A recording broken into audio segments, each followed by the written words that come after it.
My name is Vitaly. For the last 7 years, I served with my family as missionaries in western part of Ukraine. 9 months ago, when Russia invaded Ukraine, we were faced with a choice to go back to our home in America or stay in Ukraine and continue to serve. We decided that staying and helping people in time of war is an appropriate choice for people who call themselves missionaries. We train Christian volunteers, we help and pray with refugees, we organize aid for people who have to survive in areas of active military combat. This time, we're traveling to the liberated city of Kherson to bring food, clothing, and other essentials. This trip originated from our base in small town of Remenev, Lviv region. I'm traveling with my 2 oldest sons and my friend Bogdan, who is behind the wheel right now. He is from Zaporizhia region. His wife and 2 kids are refugees in Germany right now, but he has to stay in Ukraine. He has been living with us for the past 9 months. Most of the trip, we're just talking. I tell Bogdan of my former life as an engineer. I also share about my current life as a minister. Bogdan tells me how much he misses his wife and kids.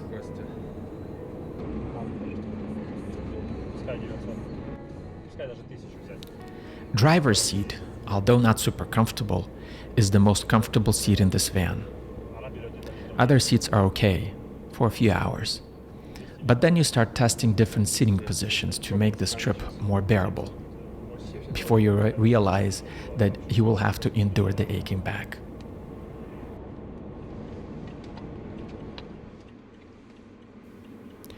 By evening of our first day, we were about halfway to Kherson, in the city of Uman. We spent a night at our friend's house, and early in the morning, we were back on our way. In about 5 hours, we were supposed to be in Mykolaiv, and 2 hours after that, we were supposed to be in Kherson. But trips like that rarely go by the plan. We used Google Maps to navigate to our destination. For the first part of the trip, we were given good directions. But as we got closer to Mykolaiv, the directions became a mess. I don't know whether this is because many of the roads in the area were previously occupied by Russian forces, or because a lot of bridges are damaged or destroyed, but Google sent us on unnecessary detours with roads that are in horrible conditions. Some of the roads were broken. Some roads led to dead end, and some roads locals have advised us that we avoid as they could still be mined from withdrawing Russian military. Every so often, we have to stop at military checkpoints. Our documents are checked, soldiers ask us a few questions, check our load, then we continue our travel. We're prohibited from filming military checkpoints, except for this one. Local kids organized their own checkpoint. They stop cars to raise money for armed forces of Ukraine. We stopped in the city of Voznesensk for lunch. Getting fast food in Ukraine is not fast. There aren't that many restaurants. You can get a hot dog at most gas stations, but hot dogs get old when you travel a lot. We took a detour to the city center. There was no electricity at the time, and only places with generator power could serve their customers. As we were walking, I could hear 2 fighter jets fly above my head.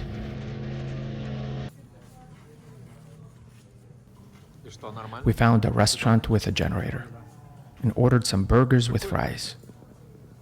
After that, we were back on the road.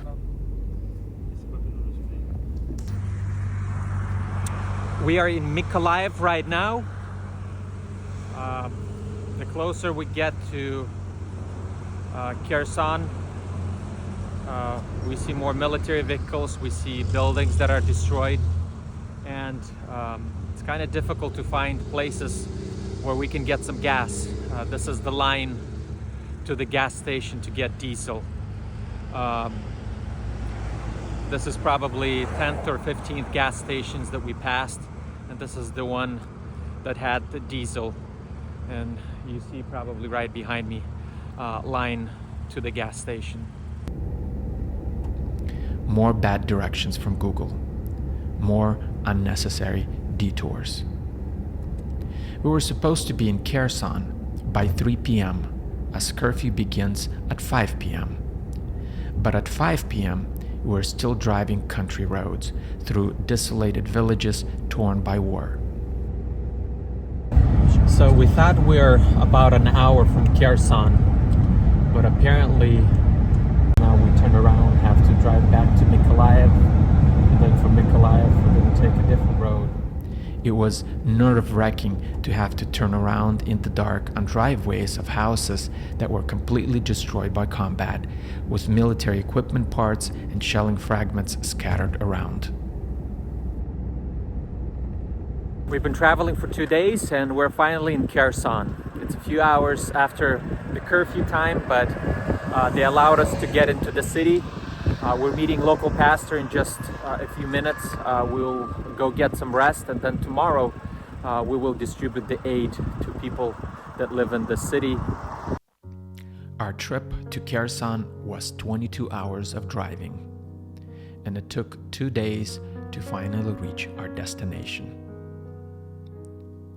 We slept at a local church about 2.5 kilometers from Dnipro River, about 3.5 kilometers from Russian positions on the other side. As we were falling asleep, we could hear artillery working. Sometimes it was in the distance, other times the house was shaking. I could hear shelling for about 2 hours. Then I fell asleep. In the morning, we unloaded our van at this local church and invited people to come get warm clothing for their families. We brought coats, socks, hats, sweatshirts. We also brought food. We were asked not to distribute aid to large groups outside, as we're too close to front lines and we could be the next target if we're not careful.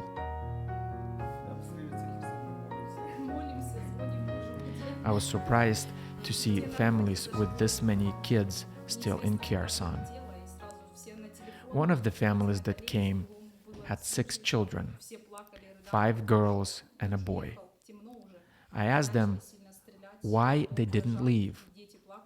They said they prayed about it and decided to stay. I asked if they feel safe staying. They told me they pray a lot, especially when they hear artillery working.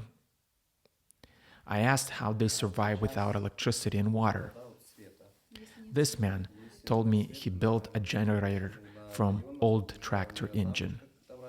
They collect rainwater to cook, and they use river water for washing. Another man who had 2 kids told me their furnace can work without electrical power. He told me he found a way to move water in his battery radiators manually somehow, but I couldn't understand how he accomplished that. I was happy to hear that his family is warm. Щиро дякуємо. This lady was serving us food in the kitchen. She's from a village where heavy fighting was going on. She doesn't know condition of her house right now, but it is not safe to return home. She now lives at the church and works as a volunteer in this kitchen. This is the pastor of this church. Half of his membership evacuated from the city, but he chose to stay behind. He has relatives in America who pleaded with him to evacuate, but he feels he is needed in Kherson more than in America. I asked him how many people come to his church right now. He said the church is full of people. People who didn't attend their church before are showing up for their services now. The building is full. I asked how they do their services in the middle of the week with curfew starting at 5 p.m. He said they do their services at 2 p.m. and people still come.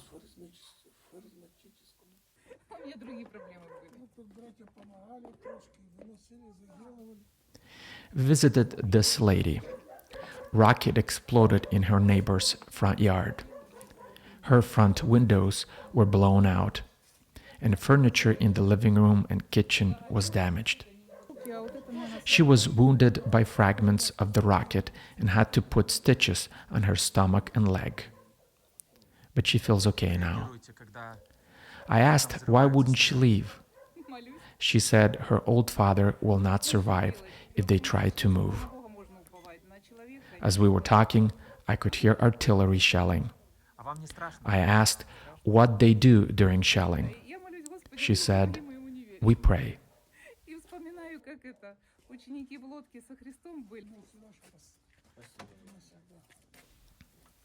Some clothing was delivered to a military unit. Most soldiers from this unit were not in the building at the time of our visit. We left them warm clothing and some food bags. We got to chat with a few of them that were there. They asked us to blur their faces, as 2 of them had relatives in occupied territories.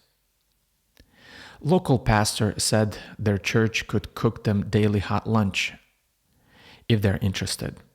Soldiers were very excited about this proposal. We prayed for them and moved on.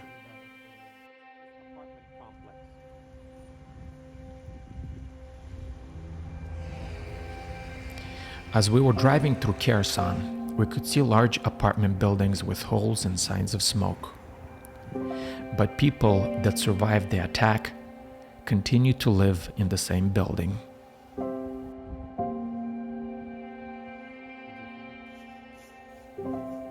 Russia has left Kherson about a month ago, but life has not returned to normal.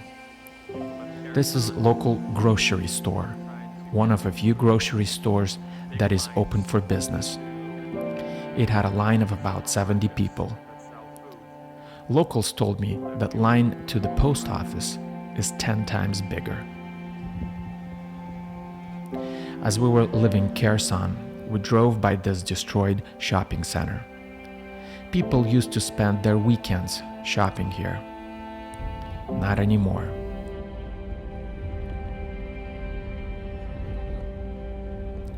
We have to go back now. Long road ahead of us. We will drive through villages desolated and destroyed by war. But this time, we will avoid using Google for directions.